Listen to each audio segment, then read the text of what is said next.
Appalachian Mountains, there are rules you just don't break. These are chilling secrets and ancient warnings. Welcome to Appalachia, where the rules keep you alive. Don't forget to subscribe for more content, and let's get into it.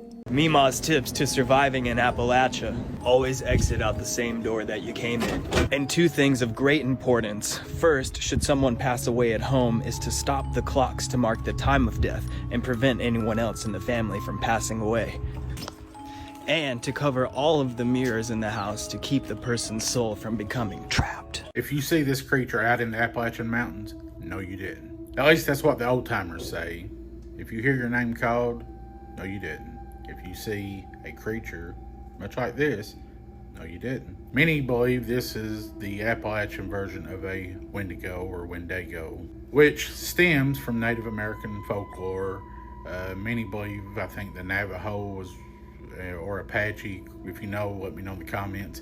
But the Cherokee once thrived in the mountains of Appalachia. Let me know in the comments what you think this is. Is it a Wendigo or Wendigo or something else? One more thing, close your curtains, lock your door, and if you see this, no you didn't.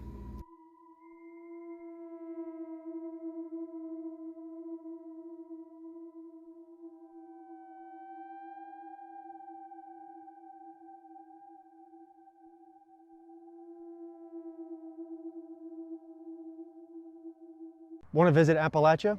No, you don't.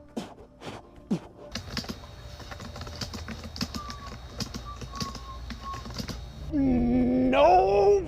But did you know that there's land in Appalachia that is so haunted, there's a statue celebrating a demon's death? One cool night in West Virginia, this man, Adam Livingston, was visited by a man who told Adam that he was dying. The stranger told Adam to go find him a Catholic priest to read him his last rites. But Adam was like, what is this, a pilgrimage? I don't know you, no. So he just watched him die and buried him in his backyard and then went to work. I am more terrified than a vampire with a broken curtain rod at 6 a.m. The chaos started immediately. He came home one day and noticed that his chickens were beheaded. He and his wife kept hearing galloping all throughout their house late at night. Their barn burned down. But the creepiest phenomenon were the crescent moons that were continuously cut into their clothes with a pair of shears. No, no, no, no, no, no, no, no, no, no. But one night, Adam had an incredibly vivid dream of a man who could help him, and he determined that this dream was telling him to go find a Catholic priest, like the stranger had originally asked for. So he did this time. The priest blessed the home, and everything returned to normal. Appalachia, however,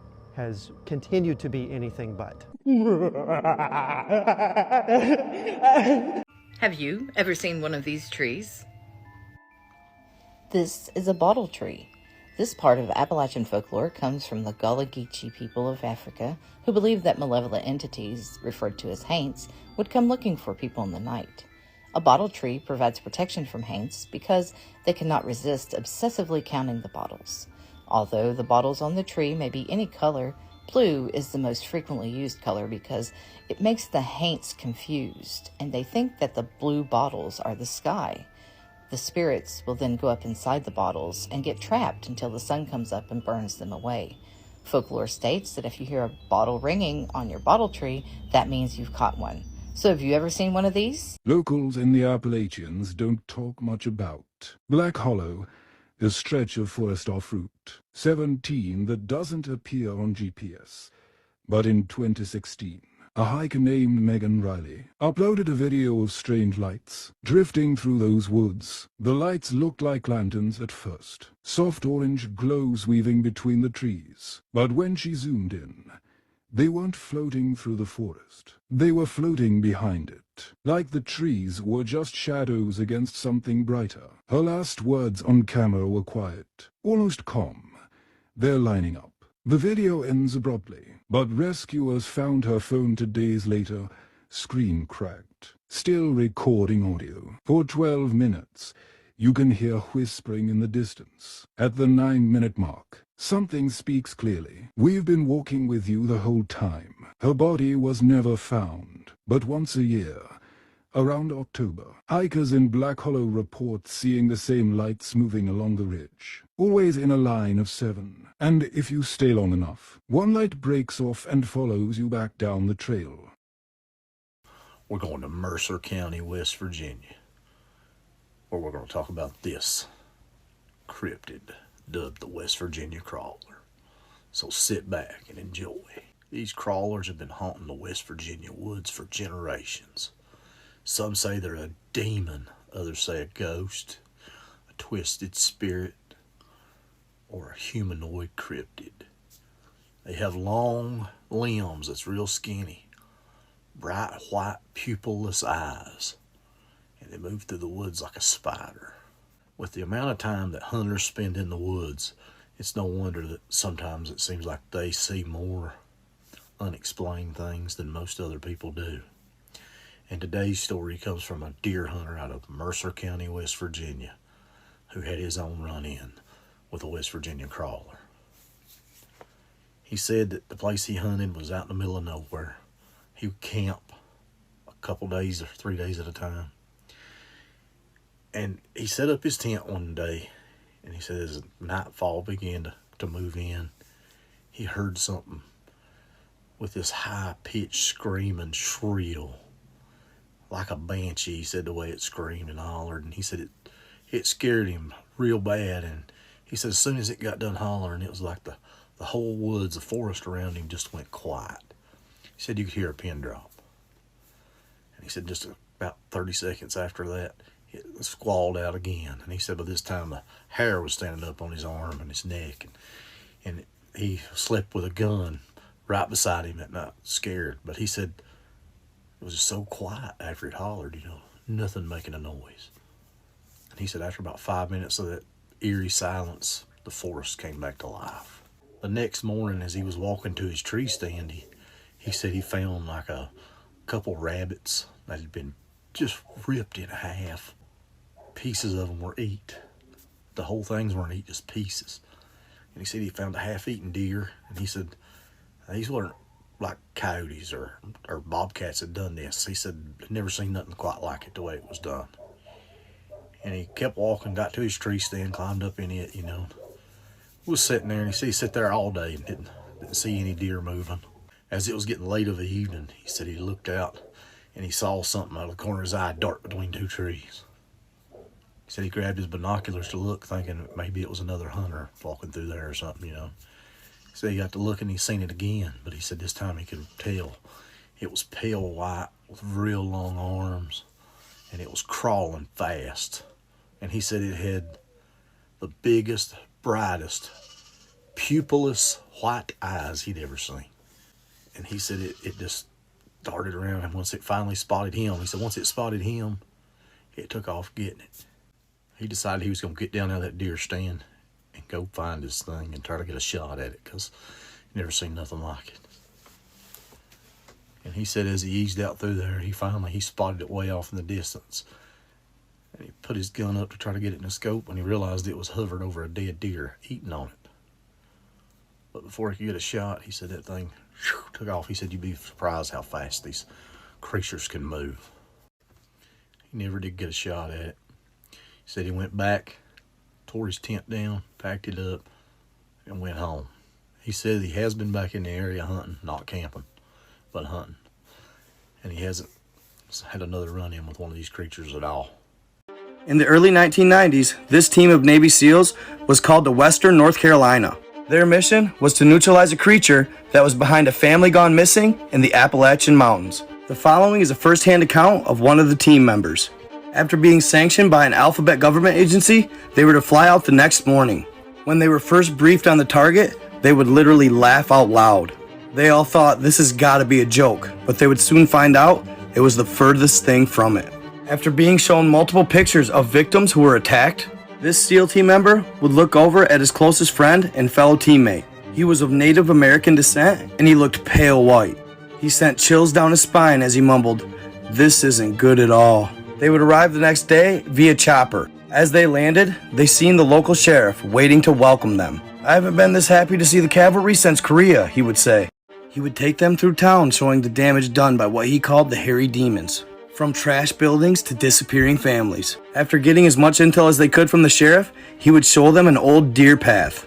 "Follow this, you'll find them," he explained, and they set out on their mission. As they were making their way up the side of the Appalachian Mountains, their Native American team member would tell them a story. When I was young, my grandfather used to tell me all about them. How as a young man, he and his brothers would go on hunts. He would call the beasts wild men. They would harass our villages and take our children. Now I understand why he would never let me out at night, he explained. It was around 1400 hours when they would find their first track. Then they began seeing sign everywhere. They soon figured out that there were 7 of them total, and they began tracking them diligently. It was about 1930 hours and dark had just began to fall.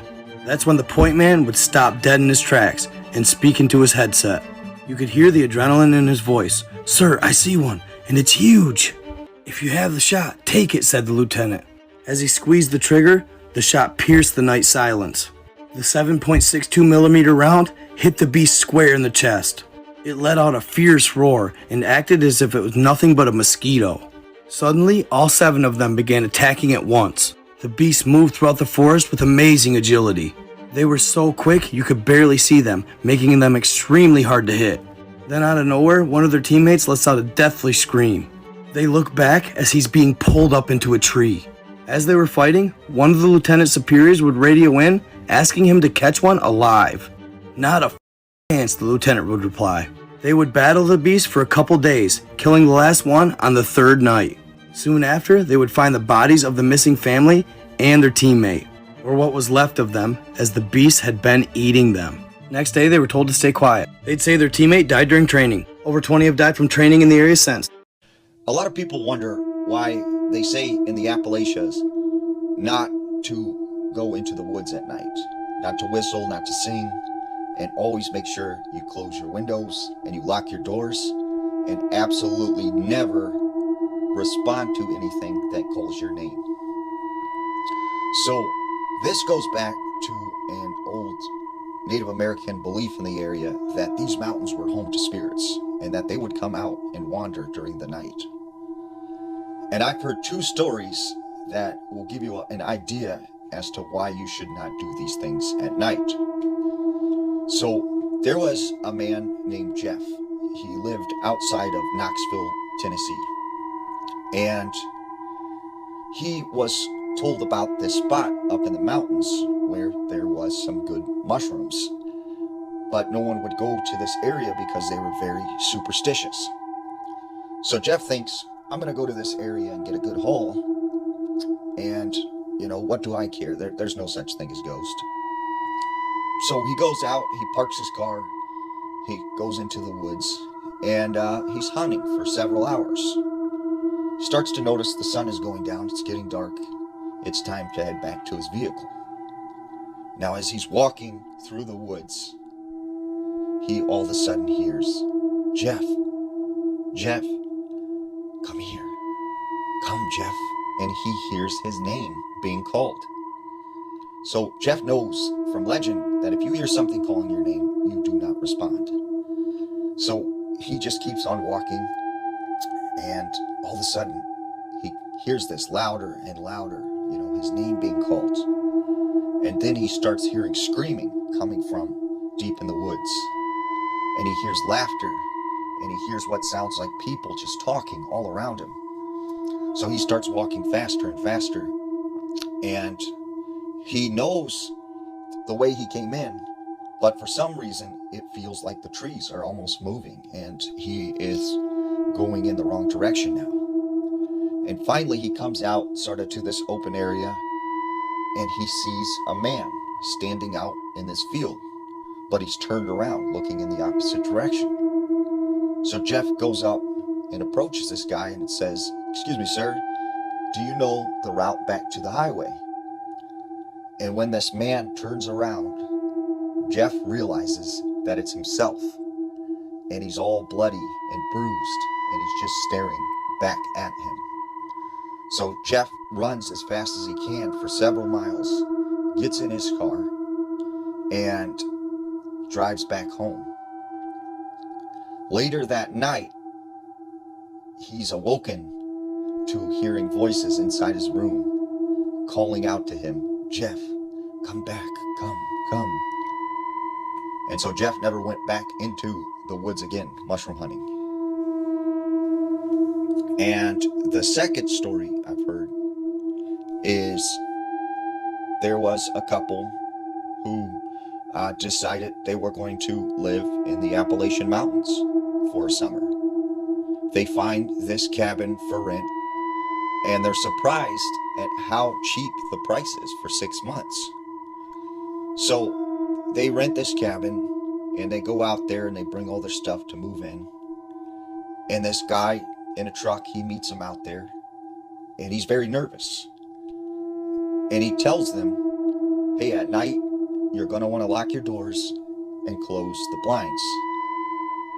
And then he gets in his truck and he leaves as fast as he can. So this couple is just in awe of how nice this log cabin is and the fact that they got it from, this huge steal. So that night they go into their cabin, they make themselves comfortable. It gets dark, and all of a sudden they hear a thump, thump, thump up on the roof. And it sounds like something or someone is walking across the roof. And then they hear banging on the side of the house, and they hear these large booms and creaks and sounds coming all around them from outside. It sounds almost like their house is being invaded. Eventually, the sound dies down and daylight comes. The next day, same thing happens, and for several weeks this goes on. So finally, the husband is fed up, and he says, you know what, I'm done. We're taking our home back. We're tired of being harassed. So in the middle of the night, when these sounds start happening again, he goes to the window, he opens the curtains, and then he looks out the window, and standing out behind the window is a woman. And she has this pale, long face and white, gray hair going over her shoulders. And he notices she has solid white eyes, and she's just staring at him. And then she points directly at him, and that's when all hell breaks loose. He starts hearing banging on the roof, banging on the sides of the house. The house feels like almost like an earthquake is happening. And then he shuts the blinds, they run into the bathroom, and they hide for the rest of the night.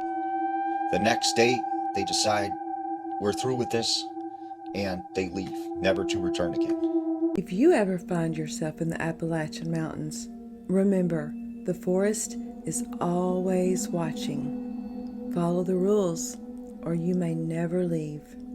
Don't forget to like, subscribe, and comment. And until next time, stay safe, stay aware, and question everything.